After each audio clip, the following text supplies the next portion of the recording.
Hello दोस्तों, XY और XYZ ये दो सीजन हम लोग सबसे ज्यादा बेस्ट मानते हैं। क्यों? क्योंकि इस सीरीज का एनिमेशन नेक्स्ट लेवल है। जैसे जोटो में ऐश के पास चार्जर था, सिनो में इन्फर्नेप था, उसी तरह कालोस में ऐश के पास बॉन्ड इवॉल्व करने वाला ग्रेनिंजा है। और ये सारी बातें मैं उसको बताऊं जो अभी ये सीरीज स्टार्टिंग से पहली बार देखने वाला है। तो सीरीज देखने से पहले वो बोलेगा जरूर, हाँ भाई इसमें तो एक्शन जबरदस्त देखने को मिलने वाला, बहुत अच्छी सीरीज होने वाली है। और जब वो पूरी सीरीज देख लेगा तब वो मुझे बताएगा, ओ यूट्यूबर भाई तुमने मुझे एक चीज के बारे में नहीं बताया था। मैं पूछूंगा कौन सी चीज? तब वो बोलेगा, अरे वो वाला सीन जो हर 3-4 एपिसोड के बाद दिखता है। और फिर वो इस सीरीज को सिर्फ इस चीज के लिए 5 बार देख लेता है। तुम लोग समझ रहे हो ना मैं किस बारे में बात कर रहा हूँ? हाँ वही। तो इस वीडियो में हम इसी टॉपिक पर बात करने वाले हैं। वैसे तो मैं वीडियो का टाइटल सेरेना का रिटर्न को लेकर डाला हूँ, बट स्टिल हम पूरी बात करने वाले हैं क्या है क्या नहीं, सब कुछ तुम्हें पता चलेगा और तुम मेरी बात से सहमत भी हो जाओगे लास्ट में। तो स्टार्ट करते हैं। चलो पोकेमोन की पहले सीजन की बात करते हैं। इसमें पोकेमोन क्रिएटर्स ने पहला बैटल पर ध्यान दिया, दूसरा कॉमेडी पर ध्यान दिया। ऐश और मिस्टी दोनों एक दूसरे का मजाक उड़ाते हैं जैसे कि तुम जानते हो। तीसरा रोमांस, लेकिन ऐश का नहीं, ब्रॉक का। अब तुम लोग बोलोगे ब्रॉक तो ये हर सीजन में करता है, तो ये समझो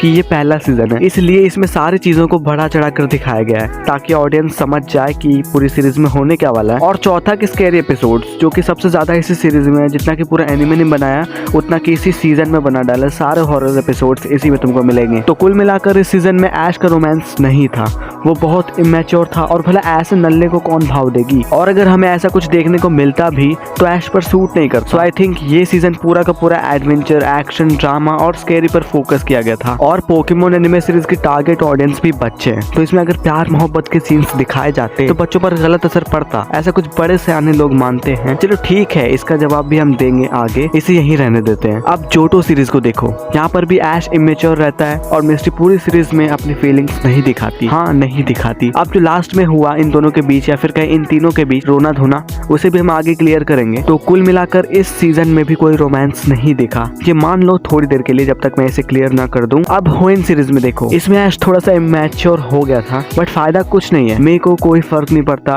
मे को ऐश में इंटरेस्ट है ही नहीं, ये भी क्लियर। देखो मैं सारे पोकेगर्ल्स पर बात इसलिए कर रहा हूँ ताकि तुम्हें पूरी बात समझ में आ जाए। अब सिनो आता है, तब ऐश और भी ज्यादा मैच्योर और पावरफुल हो जाता है और डॉन की भी जमती है ऐश के साथ अच्छे से। और इन दोनों का जो रिलेशनशिप है वो बेस्ट फ्रेंड का है। और बेस्ट फ्रेंड रिलेशनशिप में आ सकते हैं, पर एनिमे में हमें कुछ भी ऐश सेरेना लाइक नहीं दिखाया गया है, तो हम कह नहीं सकते कि इनका साथ में भी कोई फ्यूचर होगा। तो अब डॉन का भी क्लियर हो गया। अब यूनोवा के ऊपर बात करते हैं, लेकिन यहाँ पर बात करने का कोई मतलब नहीं है, तुम लोग सब जानते हो कुछ नहीं है इस सीजन में, इसमें और अलोला सीरीज में कुछ नहीं है, तो हम इसके ऊपर भी बात नहीं करेंगे। सो अब बचती है सेरेना और मिस्टी। अब देखो ऐश मिस्टी के बीच कोई भी शिपिंग नहीं हुई है। साथ ही सीरीज और मूवी में कईयों ने मिस्टी से पूछा है कि ऐश तुम्हारा क्या लगता है। मैं उस वे में बोल रहा हूँ तो तुम समझ जाओ। तब मिस्टी बहुत ही गुस्सा हो जाती है, लाइक ठीक है ऐसे सवाल करते हैं लोग क्योंकि लोगों का काम बोलना ही होता है, बट अगर मिस्टी सच में करती है तो वो ब्लश करती पॉजिटिव वे में, जो कि साइन है, समझने वाले समझ जाएंगे। बट आई थिंक अगर ऐश उस वक्त मिस्टी के सामने होता, पास होता, तो वो उसका थोबड़ा भी बिगाड़ देती। इतना ज्यादा नापसंद है उसे ऐश।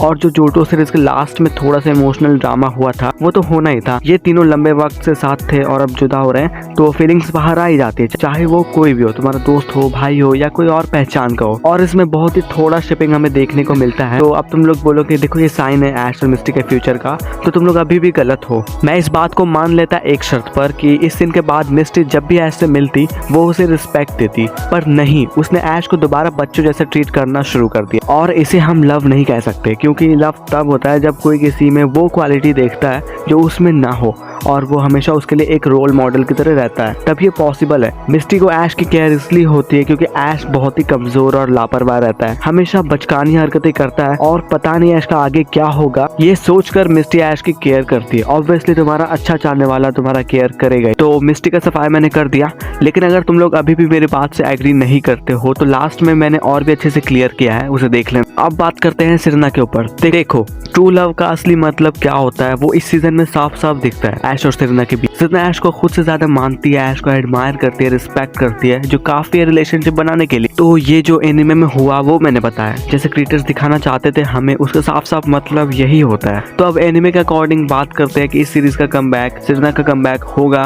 कि नहीं होगा, वो करेंगे कि नहीं। तो मैं जर्नीज को भूला नहीं हूँ, मैं उस पर भी बात करूंगा।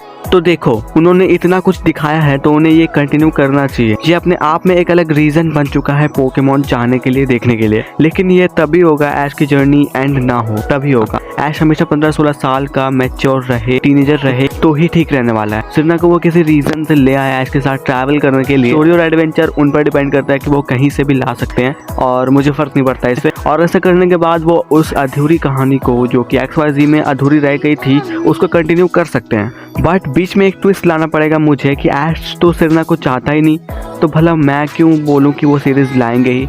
ऐश के पास वो इमोशंस ही नहीं है। तो देखो या तो ऐश सिग्मा मेल है या फिर उसे अभी तक ये सब समझ में नहीं आता। पर तुम इसे उसकी एक क्वालिटी मानो ऐश की, क्योंकि देखो अगर ऐश उस मोटे टियरनो की तरह सिरना को फीलिंग्स दिखाता तो बहुत चांसेस थे कि सिरना उसे वैल्यू नहीं देती। ऐश के सपने किसी पर्सन से ज़्यादा ज़रूरी है और ये चीज़ ही सिरना को अट्रैक्ट करती है। बट अगर क्रिएटर्स को सीरीज में 2-साइडेड शिपिंग दिखानी है तो ऐश को उस चीज़ को थोड़ी सी वैल्यू देनी चाहिए, थोड़ी सी ही सही बट देनी चाहिए।